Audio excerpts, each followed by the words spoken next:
Pria ini bernama Mick. Dia adalah pengacara terhebat di kota Los Angeles. Cerdasnya bukan main.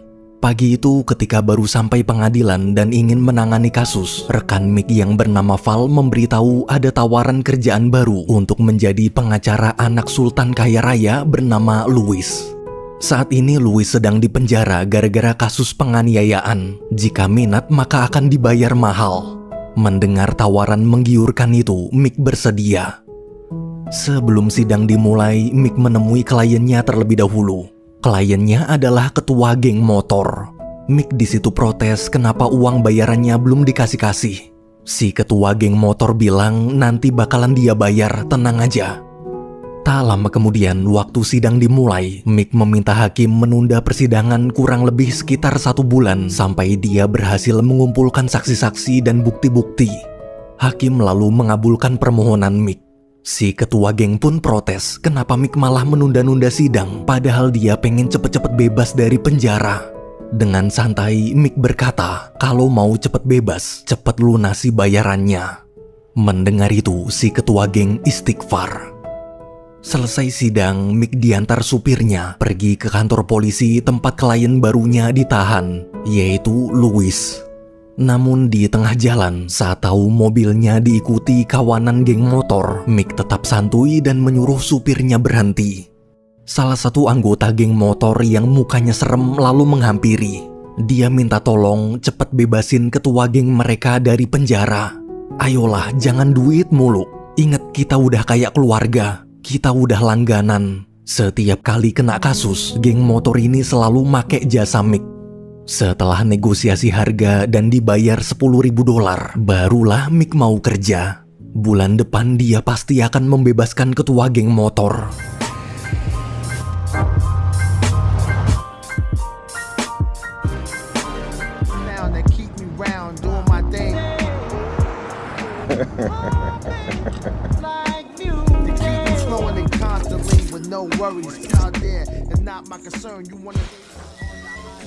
Sesampainya di kantor polisi, waktu bertemu Louis, Mick bilang dia bersedia jadi pengacaranya.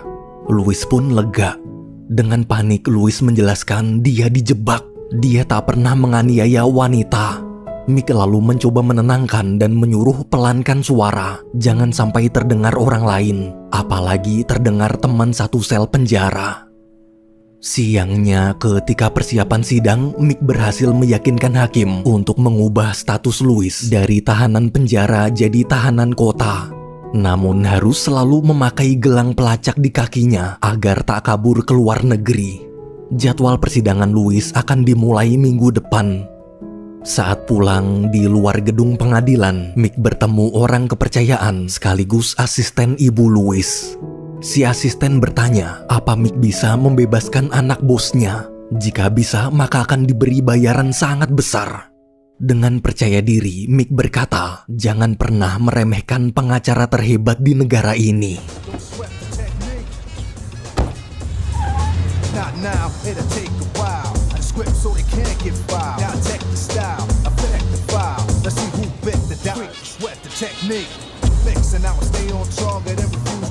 There he is. Thank you, Sticks. Anytime. Go meet Sticks. It's Jim. Where we headed now? Esok paginya, Mick bersama asistennya yang bernama Frank datang ke kantor Ibu Louis. Di sana dia disambut Ibu Louis, asisten Ibu Louis dan Louis.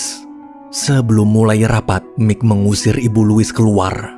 Dengan tegas, Mick bilang kliennya adalah Louis, bukan ibunya. Selain Louis, tolong keluar. Mendengar itu, si ibu langsung cemberut lalu pergi. Namun Mick mengizinkan asisten Ibu Louis tetap di dalam karena sekarang posisinya telah berubah jadi asisten Louis. Saat rapat dimulai, Louis mulai menceritakan kronologi kasusnya. Malam itu, ketika Louis minum-minum di bar, ada wanita penghibur bernama Regina sedang mesra-mesraan dengan salah satu tamu pria. Setelah mereka berdua berpisah, Regina menghampiri Louis, lalu memberikan selembar kertas bertuliskan alamat dan tarif sewanya.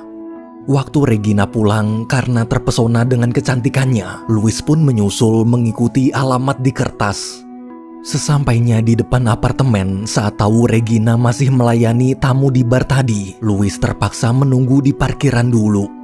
Karena pria itu mobilnya Mustang, jadi sebut aja si pria Mustang. Setelah pria Mustang pergi, barulah Louis keluar mobil dan mengetuk pintu apartemen. Awalnya Regina menyambut ramah, tapi waktu Louis baru masuk, tiba-tiba kepalanya dipukul dari belakang hingga pingsan. Ketika sadar, Louis bingung kenapa polisi datang menangkapnya. Wajah Regina juga terlihat bonyok seperti habis digebugin. Ternyata Louis ditangkap karena diduga telah menganiaya Regina. Dengan kondisi setengah sadar tanpa sempat menjelaskan apapun, dia dibawa ke kantor polisi. Mendengar cerita barusan, Mick menyuruh Frank mencocokkan apakah sama dengan yang Regina ceritakan ke polisi. Frank lalu menunjukkan foto-foto di TKP dan membacakan laporan kepolisian. Regina cerita malam itu saat dia membuka pintu, tiba-tiba Louis menghajarnya habis-habisan sambil berusaha melecehkannya. Beruntung waktu lehernya ditodong pisau, Regina berhasil melawan balik lalu memukul kepala Louis pakai botol hingga pingsan. Karena merasa ada kejanggalan, Mick mencoba memastikan apakah cerita Louis tadi jujur tanpa ada yang ditutup-tutupi. Louis bilang dia difitnah. Dia menceritakan kejadian sebenarnya. Mick pun menatap tajam. Sekali lagi dia bertanya, jangan berbohong. Dengan tegas Louis menjawab dia tak berbohong. Dia difitnah. Setelah yakin, Mick pergi. Malamnya di bar, Mick dan Frank diskusi masalah cerita Louis tadi. Mick bingung jika Louis pingsan, terus siapa yang memukuli Regina sampai babak belur. Karena curiga dengan si pria Mustang yang datang sebelum Louis, Mick minta Frank menyelidikinya. Esok paginya, setelah mencari informasi semalaman, Frank ke rumah Mick membawakan rekaman CCTV bar. Dia menunjukkan rekaman video Regina bersama si pria Mustang. Waktu dianalisa, ternyata pria Mustang itu kidal. Dugaan Mick semakin kuat. Luka memar di wajah kanan Regina pasti karena dipukul pakai tangan kiri. Mick lalu ke kantor kejaksaan untuk bertukar informasi dengan jaksa penuntut. Ia yakin jika melihat rekamannya, si jaksa pasti mau membatalkan kasus Louis ini. Namun setelah bertukar berkas dan melihat rekamannya, anehnya jaksa tetap tak mau membatalkan tuntutan. Dia tetap akan melanjutkan kasus ini dan menuntut Louis dengan hukuman 7 tahun penjara. Meski Mick punya bukti rekaman, tapi jaksa yakin dia tetap akan menang. Mendengar itu, Mick merasa ada kejanggalan. Apa dia melewatkan sesuatu? Sorenya di taman, Mick bersama Frank memeriksa dokumen dari jaksa tadi. Ternyata dia baru tahu di TKP kejadian ditemukan barang bukti, pisau yang ada ukiran nama Louis-nya. Mick pun marah besar, kemudian pergi menemui Louis. Saat bertemu, Mick menunjukkan foto barang bukti pisau sambil meluapkan kekecewaannya. Kenapa di cerita kemarin Louis nggak bilang apa-apa soal pisau ini? Padahal Mick udah nyuruh ceritain semuanya sedetail-detailnya. Jangan ada yang ditutup-tutupi. Ingat dia pengacara. Pengacara harus tahu semuanya. Louis akhirnya mengaku. Iya, dia memang masuk ke apartemen Regina bawa pisau. Tapi pisau itu bukan untuk melukai Regina. Dulu ibunya pernah jadi korban pelecehan. Semenjak itu dia kemana-mana selalu membawa pisau untuk melindungi ibunya. Mick yang masih kesal pun pergi meninggalkan Louis. Besoknya di kantor, Mick papasan dengan kepala polisi. 3 tahun lalu, si kepala polisi dan Mick pernah bersama-sama menangani kasus pembunuhan seorang wanita penghibur. Si pelaku memang sudah dipenjara, tapi sebenarnya kasusnya masih janggal. Apakah benar yang dipenjara itu pembunuh sebenarnya atau dia cuma dijebak? Sebelum berpisah, Mick berkata, dulu dia pernah bersumpah akan menemukan pelaku sebenarnya. Sampai detik ini, dia tak akan pernah melupakan sumpahnya itu. Malam hari untuk melepas penat, Mick ketemuan sama mantan istrinya yang bernama Maggie di bar. Maggie ini juga pengacara. Selama minum-minum, mereka ngobrol santai tentang putri kecil mereka. Meski telah bercerai, namun Mick dan Maggie masih menjalin hubungan baik. Sebenarnya jauh di lubuk hati, mereka berdua masih saling mencintai. Keesokan paginya, ketika Mick sedang mengamati foto hasil visum Regina, dia merasa tak asing dengan luka di wajah Regina. Luka-lukanya sama persis dengan kasus pembunuhan wanita penghibur yang dulu pernah dia tangani.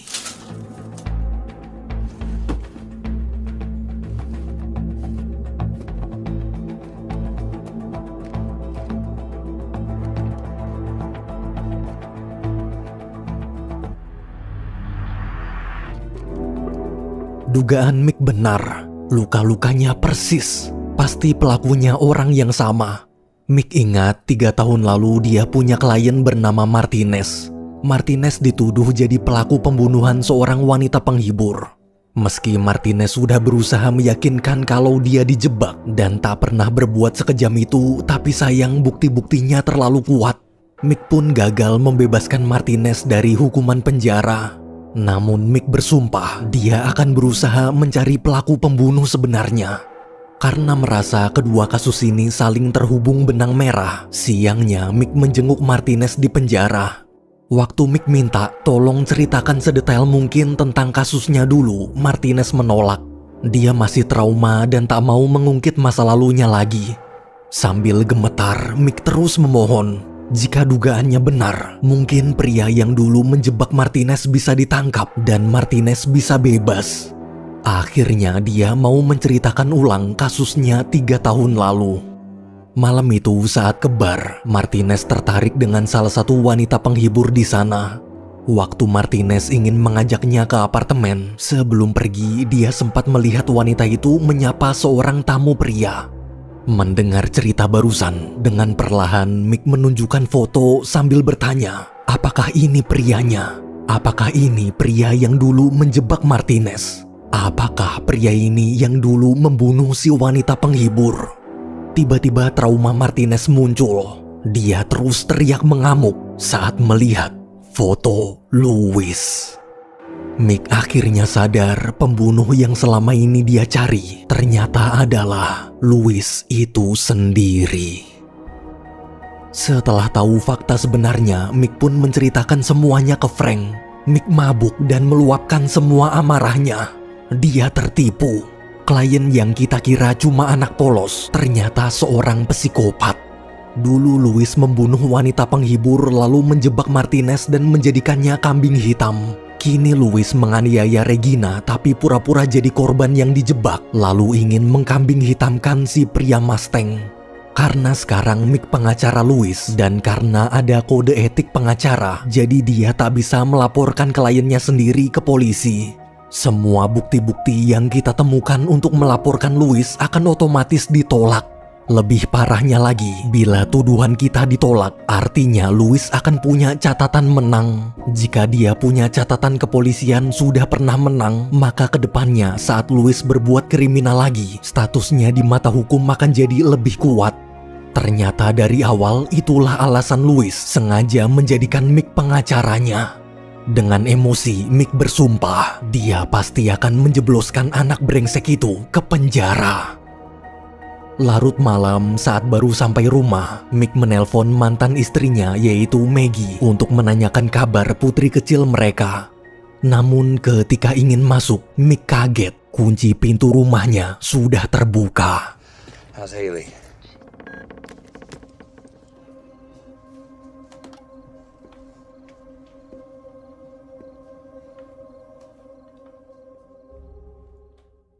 Louis sudah ada di dalam rumahnya. Dengan santai, Louis bilang dia tahu tadi siang Mick pergi menemui Martinez di penjara untuk menggali informasi. Tak perlu sembunyi-sembunyi. Louis mengaku memang benar 3 tahun lalu dialah yang telah membunuh wanita penghibur dan menjebak Martinez. Ceritanya tentang Regina juga bohong. Terus sekarang Mick mau apa? Mau lapor? Ingat kita berdua terikat kode etik pengacara. Sebelum pergi, Louis menanyakan bagaimana kabar putri kecil Mick. Umur berapa, sekolah di mana, Louis terus bertanya, seakan seperti sedang mengintimidasi Mick. Sang pengacara terhebat di Amerika itu kini harus melawan pemuda psikopat, kliennya sendiri. Besok paginya, persidangan pertama kasus Louis digelar. Kali ini kedua belah pihak hanya berkenalan dengan juri-juri.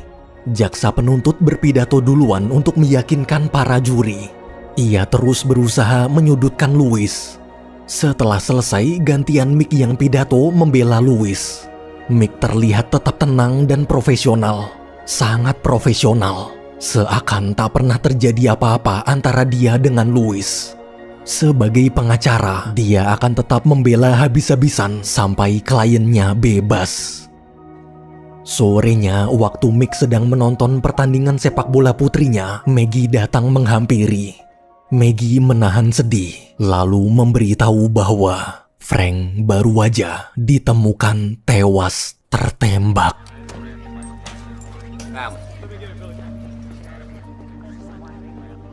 Listen, slow down a second. Slow down.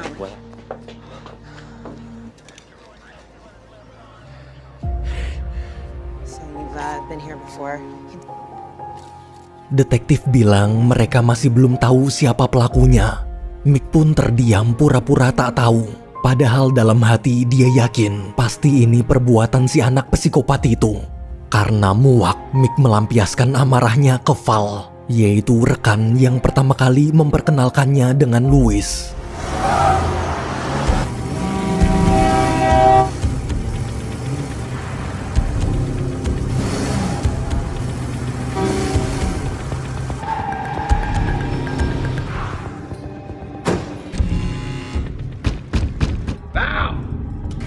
Man, are you nuts? You and Frank were defending him. Why would he take Frank out? Because you lied to me. Okay. Really killed Frank. Well, Nobody can beat the tracer, huh? it was him. You lied to me once. Wait, you Frank killed Frank. Taking it off him.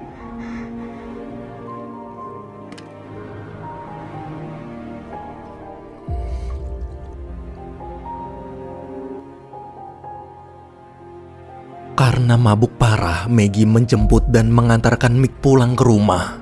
Sepanjang malam, Mick terus menyalahkan dirinya sendiri atas kematian Frank. Esok paginya, waktu baru bangun, detektif menelpon Mick. Detektif memberitahu dari hasil otopsi, peluru yang digunakan pelaku untuk menembak Frank berasal dari pistol tua tipe langka. Sekarang pihak kepolisian masih melacak siapa aja warga negara Amerika yang terdaftar memiliki pistol tipe langka itu. Mendengar kabar barusan, Mick shock. Anak itu telah mencuri pistol miliknya dan ingin menjebaknya.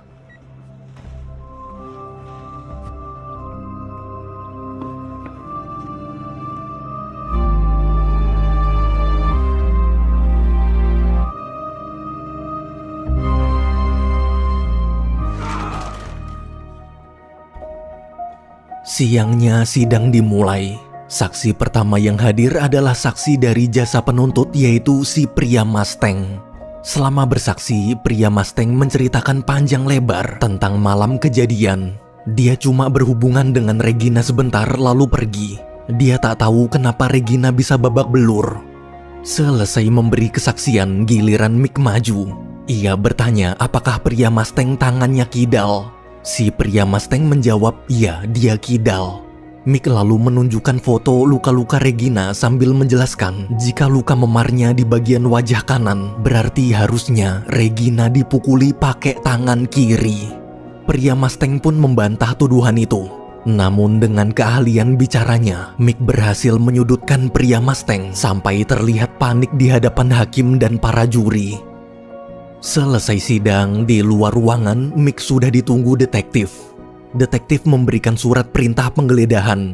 Mick diduga menjadi pelaku pembunuh Frank. Di rumah, selama proses penggeledahan, detektif menemukan kotak pistol yang tipenya sama persis seperti yang digunakan pelaku untuk menembak Frank. Dengan santai, Mick bilang pistolnya hilang dicuri. Dia nggak tahu siapa pencurinya. Beruntung karena mereka sudah saling kenal dekat, detektif percaya. Sorenya di kafe, asisten Mick datang membawakan daftar nama-nama saksi yang nanti akan dihadirkan jaksa penuntut di persidangan. Waktu tahu seorang narapidana bernama Corliss akan ikut bersaksi, Mick senang.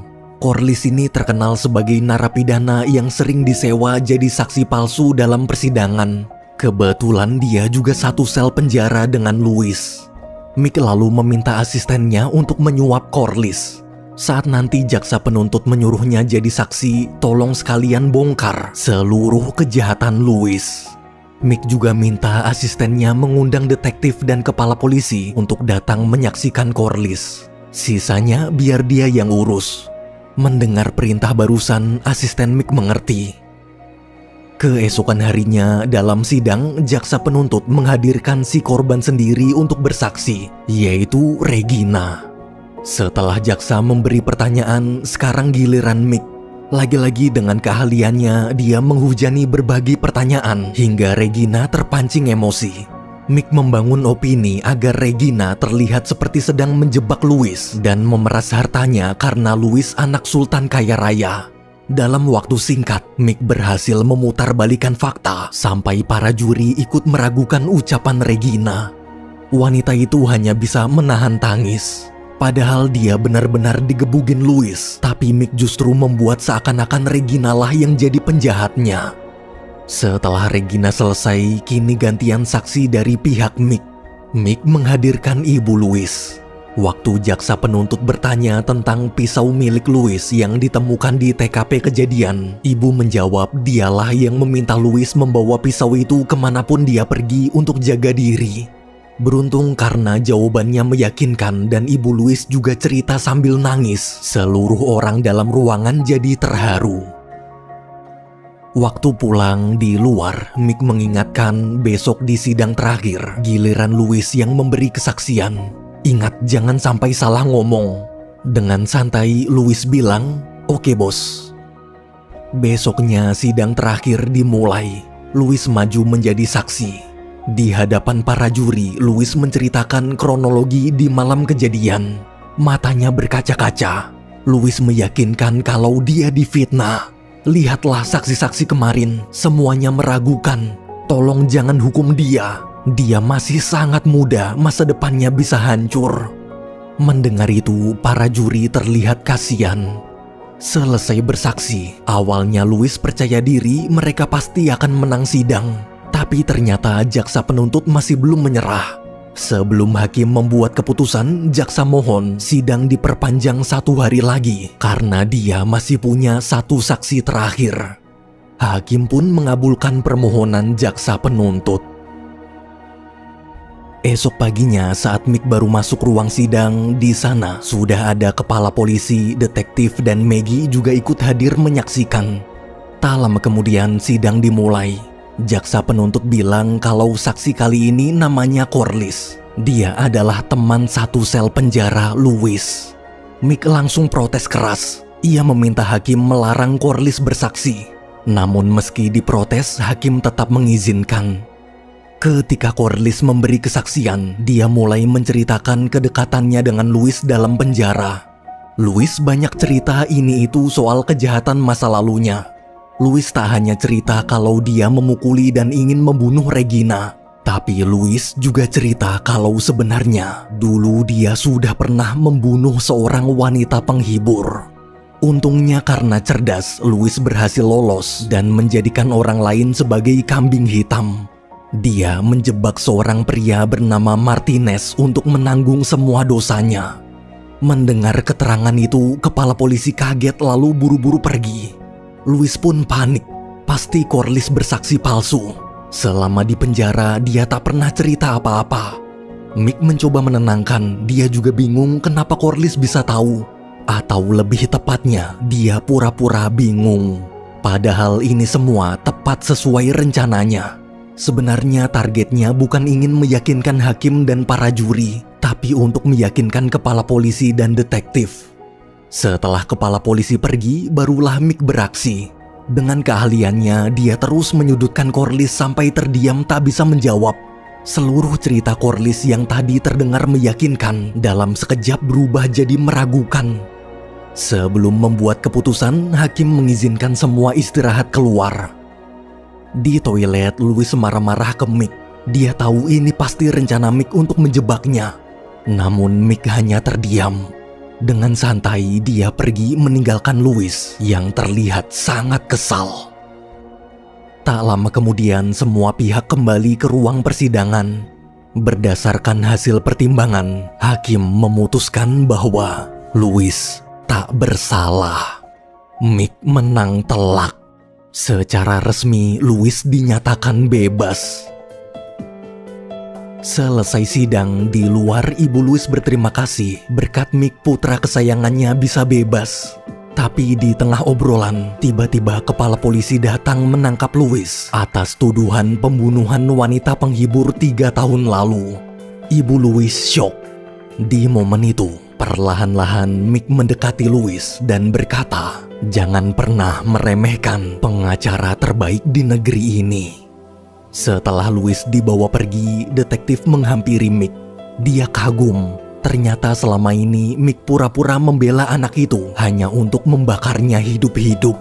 Mick sengaja membebaskan Louis dari kasus penganiayaan agar bisa menjebloskannya ke kasus pembunuhan. Waktu masuk mobil, sebelum pulang untuk jaga-jaga, supir Mick meminjamkan pistol miliknya. Si supir juga mengucapkan selamat. Selamat lagi-lagi kasus yang Mick tangani sukses.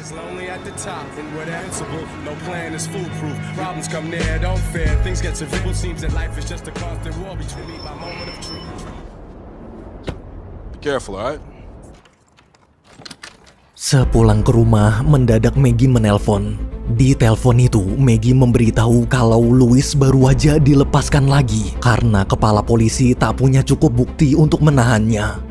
Mendengar itu, Mick langsung menyuruh Maggie buru-buru membawa putri kecil mereka pergi sembunyi ke rumah nenek.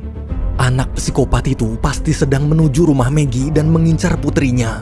Di tengah kepanikan, Mick baru ingat kalau di kaki Louis dipasang gelang pelacak. Ia lalu menelpon Val untuk minta bantuan. Tolong lacak lokasi Louis. Now, it's about my family. Hey. Nah, he's not going to my house, Val. No. It's me. Just shot past the street. He's not headed for your house. Hello? Oh, you're welcome.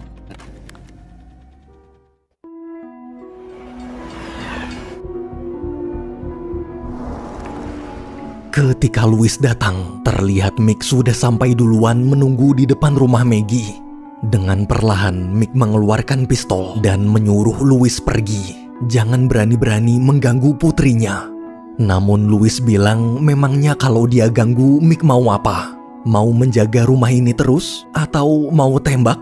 Ingat, jika Mick melukainya, dia tinggal lapor polisi dan karir Mick sebagai pengacara akan hancur. Kalau sekarang dia diusir, nanti malam dia tinggal kesini lagi. Setiap malam, setiap hari dia bisa kembali lagi. Selamanya dia akan menghantui putri Mick. Mendengar ancaman barusan, Mick tetap tenang. Mick lalu berkata, untuk menghajar Louis, dia tak perlu mengotori tangannya sendiri. Hey! What are you doing?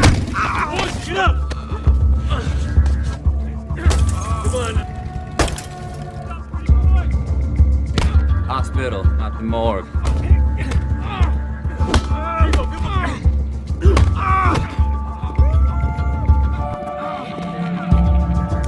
Hey, Mags. Where are you? Just about home. Malam hari saat baru pulang ke rumah, Mick kaget. Ibu Louis sudah menunggu di dalam. Ternyata buah jatuh tak jauh dari pohonnya. Ibu dan anak itu sama-sama psikopat. Mick pun menyuruh Ibu Louis keluar. Get the hell out of my house.